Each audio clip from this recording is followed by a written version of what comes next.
me introduce you to Sensei Hal Sharp-san. That's how he likes to call himself, Sharp-san.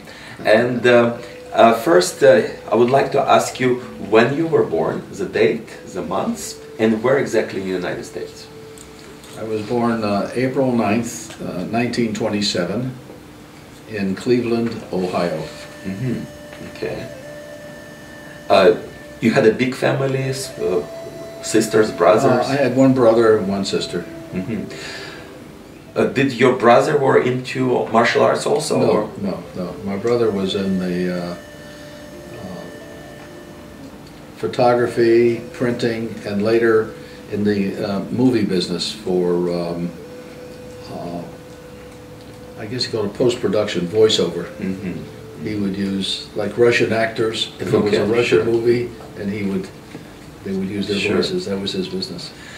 As a question I have, when you were growing up, did you have a kind of interest in Japanese arts or martial arts or culture, or you were just growing up as a normal American kid? Well, I don't know what normal is. I was raised in South Philadelphia, which was sort of the rough section. Mm. And at that time, this was after the Great Depression. So most people were very poor. Mm. Okay. And I never heard of Japanese martial arts, but we did a lot of boxing. We did a lot of fighting. Mm-hmm. So I learned how to fight when I was young. Regular boxing and street fighting. Okay. Okay. So that was my... Did you have a formal boxing training, or you were picking up on the street as you were fighting?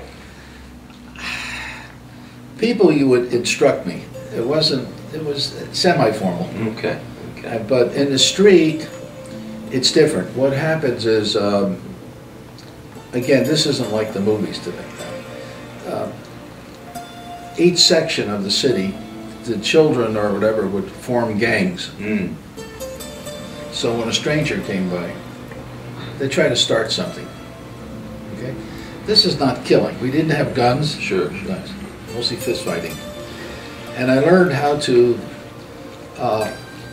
take on a bunch of people, like you know, you could, punching, boxing, or in the stomach, mm-hmm. And different ways. Simple that works, Simple, straight things.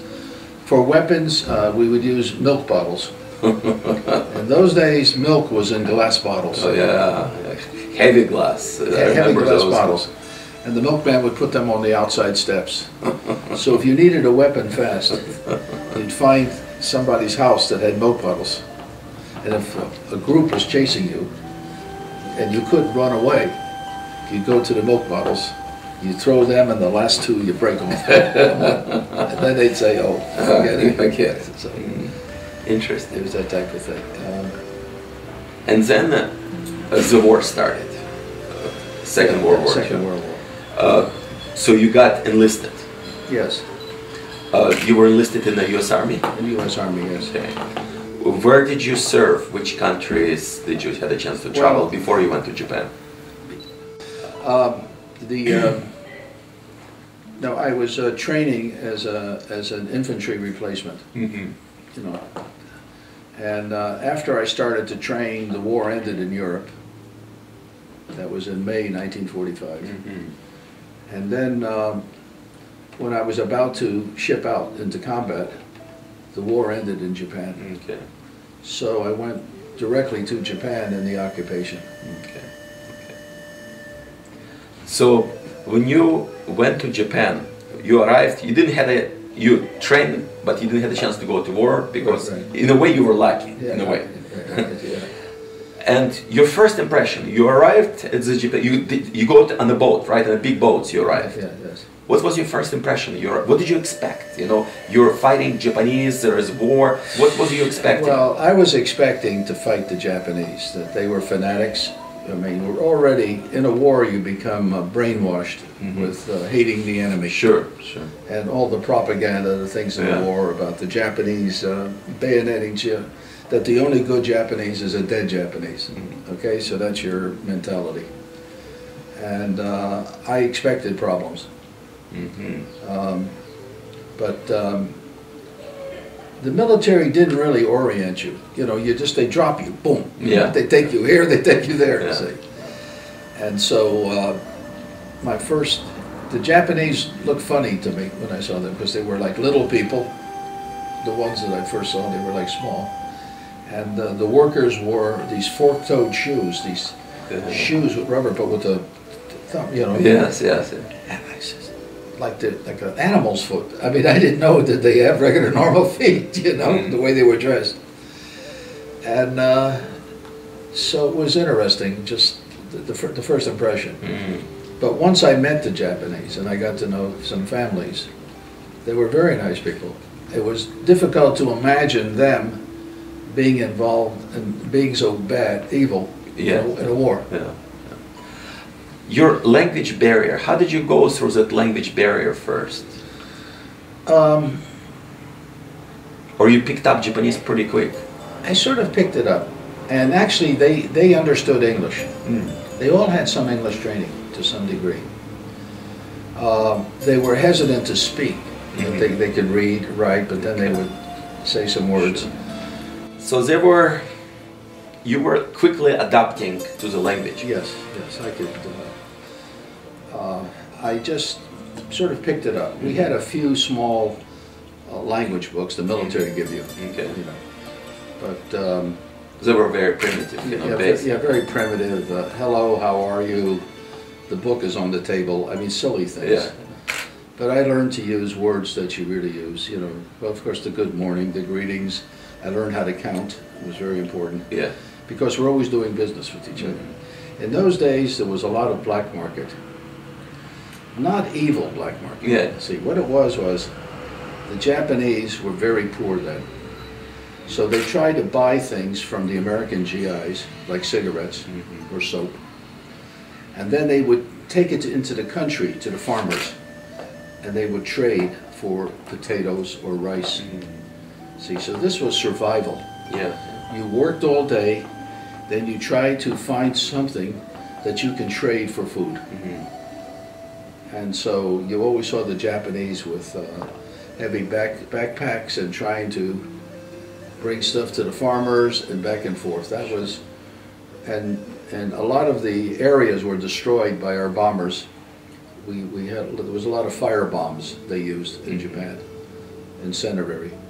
And so there had been a lot of big fires, and many of the homes and buildings were burned down. And so that's the way it sort of started.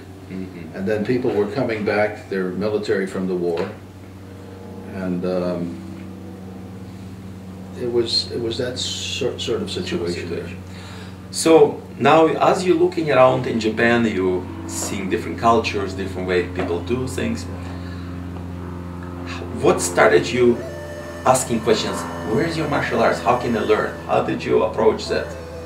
Well, the first family I met, there was a schoolboy. We became friends. He bought some of my cigarettes he needed. Okay. Then he took me to his house, and he had his mother, his aunt, and his sister were there. And then I would visit them, and then I would try to bring them some food from my camp. And then his brother came. He was a sergeant in the army. He just came back from the islands, and he thanked me, just bowing, and arigato gozaimasu for taking care of the family. And then one day I said, "Do you know Judo, Ju-Jitsu?" Because what I knew about it was from the movies. Of course. There was the American Peter Lorre, the actor. He played a Japanese detective, Mr. Moto, in the Judo show. And that type of I remember the black and white movie. Yes, yeah, Mr. Moto. Yeah. Mr. Moto, see. And then there was Blood on the Sun with James Cagney. That was an interesting movie. But he actually trained in Los Angeles to be in judo. And then he, one of his teachers played the Japanese sergeant, the mean Kempe Tai sergeant. And they had this big fighting scene where they're doing different foot sweeps and haragoshi and everything. Anyways, I asked him about, do you know Judo, Ju-Jitsu, and maybe my pronunciation wasn't correct. The next thing I know, I'm in the air, I'm looking at the ceiling, boom, on the tatami. And then all the faces were looking at me. I'm down there. He says, that? I says, yeah, that. But at the time, MacArthur, who was the commander for the whole Allies,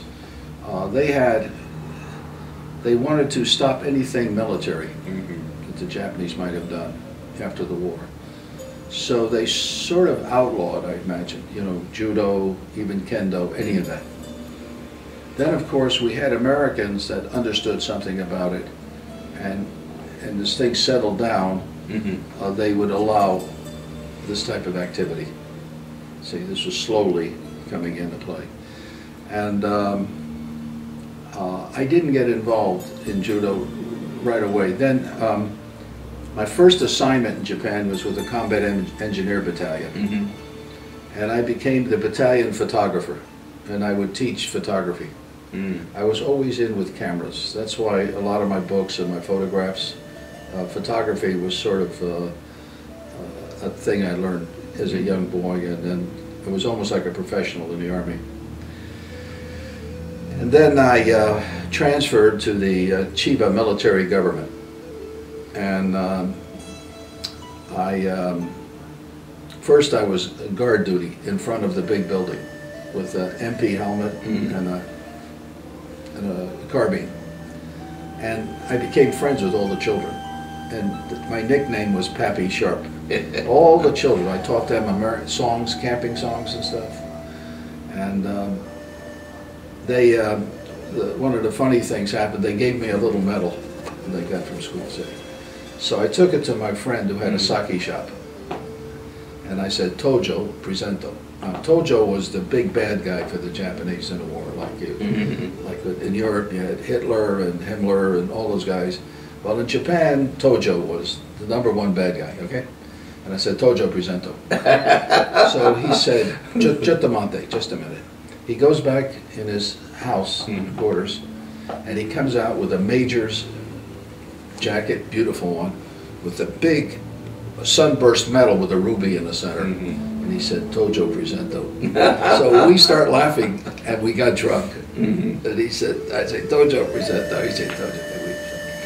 Anyways, then I was assigned to the criminal section. I became a criminal investigator in the military government, and I worked with the police. And then I found out that the assistant chief had been a judo champion.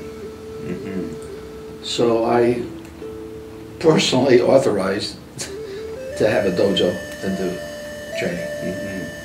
But unfortunately, before I really got very active in the judo, just barely, I had my orders to go home. So I went back home at the end of, I'd say, December 1946. And I went to college, and when I graduated, there was an offer for a job in Japan. And so in 1950, I came back to Japan. And it was after that, about 1951, in there, I started to get involved in a little bit of the martial arts. There was a Ju-Jitsu instructor near one of our bases. But I got angry with him because I cooperated with him and he hurt me. And I thought that wasn't nice. And like I say, I was good at fighting. Even in the Army, I have to say this, I never lost a fight. Sure. I just knew how to punch, how to hit, how to move, or how to talk my way out of a fight. That was the easiest way, okay? And then in about 51 or so, I was talking to my tailor, believe it or not. In those days, if they liked you, you didn't stay in the shop, you came in their house. You drank tea, then they measured you, whatever, we became friends. And I told my tailor, I want to do something Japanese. Yeah, while I'm here now, he says, you should do judo. I said, really? He says, yeah, you're strong.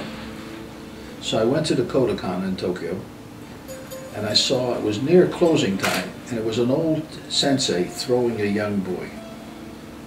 I said, oh, I can do that. I didn't really know what I was getting into. And so I came back the next day, I signed up, and it caught on like fire with me. I loved it. And then I started training every day. I couldn't get enough of it. And I would train 6, 7 days a week. Sometimes go back to my room, train. At first, of course, I didn't know very much. It was a struggle, and I had to get in condition physically. My muscles weren't built for judo. And all of a sudden, my body started developing more. My neck got thicker, my shoulders got bigger, pulling, my legs. I did a lot on the legs. And I was very fortunate. I didn't realize all these wonderful teachers I had. And some of them are actually legends, like Mifune. And there was other names which people don't know now, but these are people that actually knew Kama, the founder.